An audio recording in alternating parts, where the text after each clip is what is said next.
ज्या ठिकाणी फटाके, हारतुर आणि फुलं हे वापरले जातील त्या ठिकाणी ही सभा त्याच ठिकाणी रद्द होईल।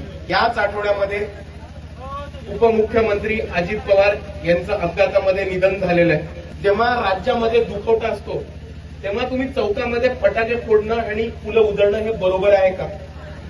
ते बरोबर नाहीये, तर मी का स्वीकारू ते? जोडणाऱ्या सर्व मामानवांना त्रिवार अभिवादन करतो आणि इथे उपस्थित मंचावरती सर्व मान्यवर उमेदवार नेते मंडळी, तशाच इथे उपस्थित माझ्या माता भगिनी, वडीलधारी मंडळी आणि या चळवळीतल्या तमाम साथीदारांना माझा जय जिजाऊ, जय शिवराय, जय ज्योती, जय क्रांती, जय लहुजी, जय मल्हार, अस्सलाम वालेकुम आणि जय भीम।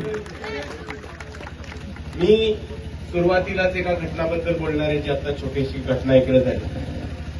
मी बऱ्याच वेळेस या घटनेबद्दल दिलगिरी व्यक्त करतो, पण आज मी याच्याबद्दल दिलगिरी सुद्धा व्यक्त करणार आहे। बऱ्याच लोकांनी इथे फटाके लावले आणि तिथे चौकामध्ये सत्कारासाठी थांबले। आता दोन गोष्टी आपण सर्वांनी समजून घ्या। पहिली गोष्ट की याच आठवड्यामध्ये उपमुख्यमंत्री अजित पवार यांचं अपघातामध्ये निधन झालेलं आहे आणि उपमुख्यांची म्हणजे अपघातामध्ये मृत्यू होऊन जेव्हा राज्यामध्ये दुखवटा असतो तेव्हा तुम्ही चौकामध्ये फटाके फोडणं आणि फुलं उधळणं हे बरोबर आहे का? ते बरोबर नाहीये, तर मी का स्वीकारू ते? ही पहिली गोष्ट। दुसरी गोष्ट, आपण फुले शाहू आंबेडकरवादी आहोत की नाही?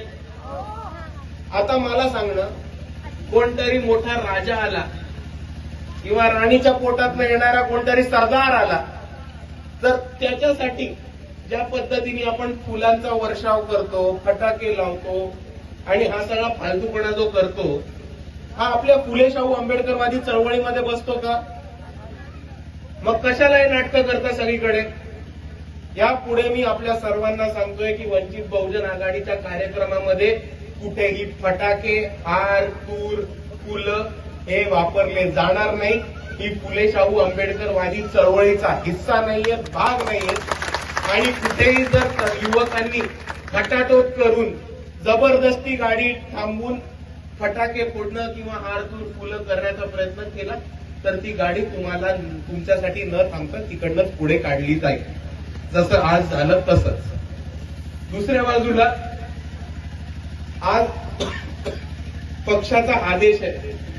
4 दिवसापूर्वी पक्षाचं एक पत्र निघालंय की ज्या ठिकाणी फटाके, हारतुर आणि फुलं हे वापरले जातील त्या ठिकाणी ही सभा त्याच ठिकाणी रद्द होईल।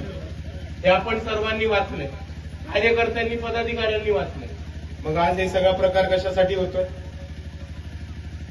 आणि त्याच्याहून महत्वाची एक गोष्ट समजून घ्या की आता इथे अविनाश दादांचं भाषण चालू होतं। अविनाश दादांचं भाषण चालू असताना तिकडे मागे फटाके फोडत। तुम्हाला ऐकू आलं का त्या फटाक्यांच्या आवाजामध्ये काय बोलत होते ते?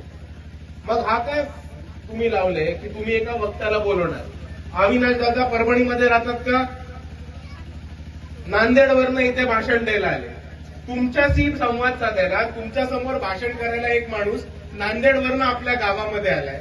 2 मिनिटं शांत बसून ऐकायचं, त्याच्यापेक्षा त्याच्या भाषणाच्या मध्ये फटाक्यांचा आवाज करून त्या वक्त्याचा काय अपमान करताय? आणि जर पुढच्या वेळेस असा प्रकार घडला तर पक्षाचा आदेश पाळून तिकडच्या तिकडे ही सभा रद्द केली जाईल। आज माझ्यावरती पक्षाचा आदेश होता ही सभा रद्द करायला, पण आपण सर्व खूप वेळ थांबलात म्हणून मी ती रद्द नाही करू शकलो। मी नुसतं सत्कार न स्वीकारता पुढे आलो, पण ह्याच्यानंतर हा कोणताही प्रकार होताना कामा नाही।